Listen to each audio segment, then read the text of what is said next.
Hello दोस्तों, नमस्ते। स्वागत है आप लोगों का हमारे यूट्यूब चैनल हिंदी स्टोरी में। आज हम आप लोगों के साथ हमारे हिंदी साहित्य के प्रसिद्ध लेखक मुंशी प्रेमचंद जी की प्रसिद्ध उपन्यासों में से एक उपन्यास कायाकल्प उपन्यास का अध्याय 49 पढ़ेंगे। तो चलिए बिना लेट किए हुए पढ़ना शुरू करते हैं।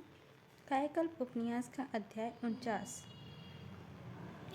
गाड़ी अंधकार को चीरती हुई चली जाती थी। सहसा शंखधर हर्षपुर के नाम सुनकर चौंक पड़ा। वह भूल गया मैं कहाँ जा रहा हूँ, किस काम से जा रहा हूँ और मेरे रुक जाने से कितना बड़ा अनर्थ हो जाएगा। किसी अज्ञात शक्ति ने उसे गाड़ी छोड़कर उतर जाने पर मजबूर कर दिया। उसने स्टेशन की ओर देखा। उसे जान पड़ा मानो उसने इसे पहले भी देखा है। वह एक क्षण तक आत्मविस्मित होकर दशा में खड़ा रहा, फिर टहलता हुआ स्टेशन के बाहर चला गया। टिकट बाबू से पूछा, आपका टिकट तो आगरे का है। शंखधर ने लापरवाही से कहा, कोई हर्ज नहीं। वह स्टेशन से बाहर निकला तो उस समय अंधकार में भी वह स्थान परिचित मालूम हुआ। ऐसा जान पड़ा मानो बहुत दिनों तक यहाँ रहा है। वह सड़कों पर हो लिया और आबादी की ओर चला। ज्यों ज्यों बस्ती निकट आती थी उसके पांव तेज होते जाते थे। उसे एक विचित्र उत्साह हो रहा था जिसका आश्रय वह स्वयं कुछ न समझ सकता था। एकाएक उसके सामने एक विशाल भवन दिखाई दिया। भवन के सामने एक छोटा सा बाग था। वह बिजली की रोशनी से जगमगा रहा था। उस दिव्य प्रकाश का भवन शुभ छटा देखकर शंखधर उछल पड़ा। उसे ज्ञात हुआ यही उसका पुराना घर है, यही उसका बालपन बीता है। भवन के भीतर का एक एक कमरा उसकी आंखों में फिर गया। ऐसी इच्छा हुई कि वह उड़कर अंदर चला जाऊं। बाग के द्वार पर एक चौकीदार संगीन चढ़ाए खड़ा था। शंखधर को उसके कदम रखते देखकर बोला, तुम कौन हो? शंखधर ने डांटकर कहा, चुप रहो, महारानी जी के पास जा रहे हैं। वह रानी कौन थी? वह क्यों उसके पास जा रहा था और उसका रानी से कब परिचय हुआ था? यह सब शंखधर को कुछ याद न आता था। दरबान को उसने जो जवाब दिया था वह भी अनायास उससे उसके मुंह से निकल गया था। जैसे नशे में आदमी को अपनी चेतना पर कोई अधिकार नहीं रहता। उसकी वाणी, उसके अंग, उसकी कमरेंद्रियाँ उसके काबू से बाहर हो जाती हैं। वही दशा शंखधर को भी हो रही थी। चौकीदार उसका उत्तर सुनकर रास्ते से हट गया और शंखधर ने बाग में प्रवेश किया। बाग में एक एक पौधा, एक एक क्यारी, एक एक पूंज, एक एक मूर्ति खोज संगमरमर का चबूतरा उसे जाना पहचाना सा मालूम हो रहा था। वह निशंक भाव से राजभवन में जा पहुंचा। एक सेविका ने पूछा, तुम कौन हो? शंखधर ने कहा, साधु हूँ, जाकर महारानी को सूचना दे दो। सेविका, महारानी जी इस समय पूजा पर है, उसके पास जाने का हुक्म नहीं है। शंखधर, क्या बहुत देर तक पूजा करती है? सेविका, हाँ, कोई 3 बजे रात की पूजा से उठेगी। उसी वक्त नाम मात्र का पारण करेगी और खंडे पर आराम करके स्नान करने चली जाएगी। फिर 3 बजे रात तक एक क्षण के लिए भी आराम न करेगी। यही उनका जीवन है। शंखधर, बड़ी तपस्या कर रही है। सेविका, और कैसी तपस्या होगी महाराज? ना कोई शौक है, ना श्रृंगार, ना किसी से हंसना, ना बोलना। आदमियों की सूरत पर कोसती भागती है। सेविका, और कैसी तपस्या होगी महाराज? ना कोई शौक है, ना श्रृंगार है, ना किसी से हंसना, ना बोलना। आदमियों की सूरत से कोसों भागती है। दिन रात जब तब के सिवा और कोई काम ही नहीं। जब से महाराज का स्वर्गवास हुआ तभी से तपस्वी बन गई है। आप कहाँ से आए हैं और उससे क्या काम है? शंखधर, साधु संतों को किसी से क्या काम? महारानी की साधु सेवा की चर्चा सुनकर चला आया। सेविका, आपकी आवाज़ तो मालूम होती है, कहीं सुनी है, लेकिन आपको देखी नहीं। यह कहते कहते वह सहसा का फूटी। चक्रधर की तेजमयी मूर्ति ने उसे उस आकृति के प्रतिबिंब आयुष्मयी प्रकाश की दीप्ति दिखाई दिया जिसे वह 20 वर्ष पूर्व देखा था। वह सहृदय प्रति क्षण प्रत्यक्ष होता जाता था, यहाँ तक कि भयभीत होकर वहाँ से भागी और रानी कमला के कमरे में जाकर सहमी हुई खड़ी हो गई। रानी कमलामती ने अनेक नेत्रों से देखकर पूछा, तू यहाँ क्या करने आई? इस समय तेरा यहाँ क्या काम है? सेविका, महारानी जी क्षमा कीजिए, प्राणदान मिले तो कहूँ। आंगन में एक तेजस्वी पुरुष खड़ा है, आपको पूछ रहा है, मैं क्या कहूँ? महारानी जी, उसका कंठ, स्वर्ग और आकृति हमारे महाराज से इतनी मिलती है कि मालूम होता है वहीं खड़े हैं। न जाने कैसी देवी लीला है। अगर मैंने कभी किसी को अहित चेता है तो वह मैं 100 जन्म नर भोगूं। रानी कमला पूजा पर से उठ खड़ी हुई और गंभीर भाव से बोली, डर मत, डर मत। उन्होंने तुमसे क्या कहा? सेविका, सरकार, मेरा तो कलेजा काँप रहा है। उन्होंने सरकार का नाम देकर कहा, उन्हें द्वार आने की सूचना दे दो। रानी, उसकी क्या अवस्था है? सेविका, सरकार अभी तो मसे भीग रही है।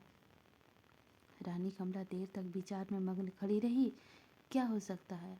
क्या इस जीवन में अपने प्राणनाथ के दर्शन फिर हो सकते हैं? 20 वर्ष से हुए उन्हें शरीर त्यागे हुए। क्या ऐसा हो कभी हो सकता है? उनकी पूर्व स्मृति जागृत हो गई। एक पर्वत की गुफा में महेंद्र के साथ रहना याद आया। उस समय भी वह ब्रह्मचारी का पालन कर रहे थे। उनके कितने ही अलौकिक कृत याद आ गए, जिनका मर्म वह अब तक न समझ सकी। फिर वायुमान पर उनके साथ बैठकर उड़ने की याद आ गई। आह, वह गीत याद आया जो उस समय उसने गाया था। उस समय प्राणनाथ कितने प्रेम विलीन हो रहे थे। उनकी प्रेम प्रवृत्ति छवि उनके सामने छा गई। हाय, इन नेत्रों में कितनी तृष्णा थी, कितनी अलिप्त लालसा। उस अपार सुखमय अशांति, उस मधुर वैद्यपूर्ण उल्लास को याद करके वह पुलकित हो उठी। आह, वह भीषण अंत। उसे ऐसा जान पड़ा कि वह खड़ी न रह सकेगी। सेविका ने कतार स्वर्ग से पूछा, सरकार क्या आज्ञा है? रानी ने चौंक कर कहा, चल देखो तो कौन है। वह हृदय को संभालती हुई आंगन में आई। वहीं बिजली के उज्ज्वल प्रकाश में उसे शंखधर की दिव्य मूर्ति ब्रह्मचारी के तेज से चमकती हुई दिखाई दी, मानो उसका सौभाग्य सूर्य उदित हो गया हो। क्या अब वह कोई संदेह हो सकता था? लेकिन संस्कारों को मिटाना भी तो आसान नहीं। संस्कार में कितना कपट है, क्या इसका उसे कोई कभी अनुभव ना था? यथापि उसका हृदय उन चरणों में तोड़कर लिपट जाने के लिए अधीर हो रहा था। फिर भी मन को रोकर उनसे दूर ही से पूछा, महाराज आप कौन हैं और मुझे क्यों याद किया है? महाराज, शंखधर ने रानी की समीप जाकर कहा, क्या मुझे इतनी जल्द भूल गई कमला? क्या इस रूपांतर ही से तुम्हें यह भ्रम हो रही है? मैं वही हूँ जिसने न जाने कितने दिन हुए तुम्हारे प्रेम हृदय में प्रेम के रूप जन्म लिया है और तुम्हारे प्रियतम के रूप में तुम्हारे सत परत और सेवा में अमर होकर आज तक उसी अपार आनंद की खोज में भटकता फिरता हूँ। क्या कुछ और परिचय दूँ? वह पर्वत की गुफा तुम्हें याद है? वह वायुमान में बैठकर आकाश में भ्रमण करना याद है? आह, तुम्हारे वह स्वर्गीय संगीत की ध्वनि अभी तक कानों में गूंज रही है। प्रिय, कह नहीं सकता कितनी बार तुम्हारे हृदय मंदिर के द्वार पर भिक्षुक बनकर आया, लेकिन 2 बार आना याद है। मैंने उसे खोलकर अंदर जाना चाहा, पर दोनों ही बार असफल रहा।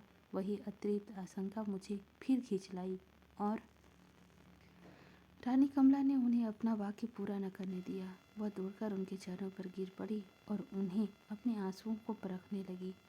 यह सौभाग्य किसको प्राप्त हुआ है जिन पवित्र मूर्ति को वह 20 वर्ष की उपासना कर रही थी, वही उसके सम्मुख खड़ी थी। वह अपना सर्वगम त्याग देंगे, ऐसे ऐश्वर्य को तीर्थांजलि दे देंगे और अपने प्रियतम के साथ पर्वतों में रहेंगे। वह सब कुछ झेलकर अपने स्वामी के चरणों में लगी रहेगी। इसके सिवा अब उसे कोई आशंका, कोई इच्छा नहीं है। लेकिन एक ही क्षण में उसे अपनी शारीरिक अवस्था की याद आ गई। उसके उन्मुख हृदय को ठोकर सी लगी एवं काल का रूप लावण्य के लिए उसका मन लयनीत हो उठा। वे काले काले लंबे केस, वह पुष्प के समान विकसित कपोल, वे मद भरी आंखें, वह कोमलता, वह मधुर, अब कहाँ? क्या इस दशा में वह अपने स्वामी की प्राणेश्वरी बन सकेगी?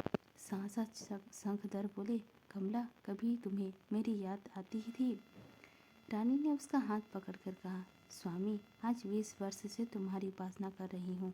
आह, आप उस समय आए हैं जब मेरे पास प्रेम नहीं, केवल श्रद्धा और भक्ति है। आइए मेरे हृदय मंदिर में विराजिए। शंखधर, ऐसा क्यों कहती हो कमला? कमला ने सजल नेत्रों से शंखधर की ओर देखा, पर मुख से कुछ न बोली। शंखधर उसके मन का भाव ताड़कर कहा, प्रिय, मेरी दृष्टि में तुम वही हो जो आज से 20 वर्ष पहले थी। नहीं, तुम्हारा आत्मस्वरूप उनसे कहीं सुंदर, कहीं मनोहर हो गया है, लेकिन तुम्हें संतुष्ट करने के लिए मैं तुम्हारा कायाकल्प कर दूंगा। विज्ञान में इतनी विभूति है कि काल की चिन्हों को मिटा दे। कमला ने कतार स्वर से कहा, प्राणनाथ, क्या यह संभव है? शंखधर, हाँ प्रिय, प्रकृति जो कुछ करती है, सहती है, वह सब विज्ञान के लिए संभव है। यह ब्रह्मांड एक विराट प्रयोगशाला के सिवा और क्या है? कमला के मनोउल्लास और अनुमान कौन कर सकता था? आज 20 वर्ष के बाद उसके होठों पे एक मधुर हास्य क्रीड़ा करता हुआ दिखाई दिया। दान, व्रत और तप के प्रभाव से आज उसे अनुभव हुआ। इसके साथ ही उसे अपने सौभाग्य पर भी गर्व हो उठा। यह मेरी तपस्या का फल है। मैं अपनी तपस्या से प्राणनाथ को देवलोक से खींच लाई हूँ। दूसरा कौन इतना तप कर सकता है?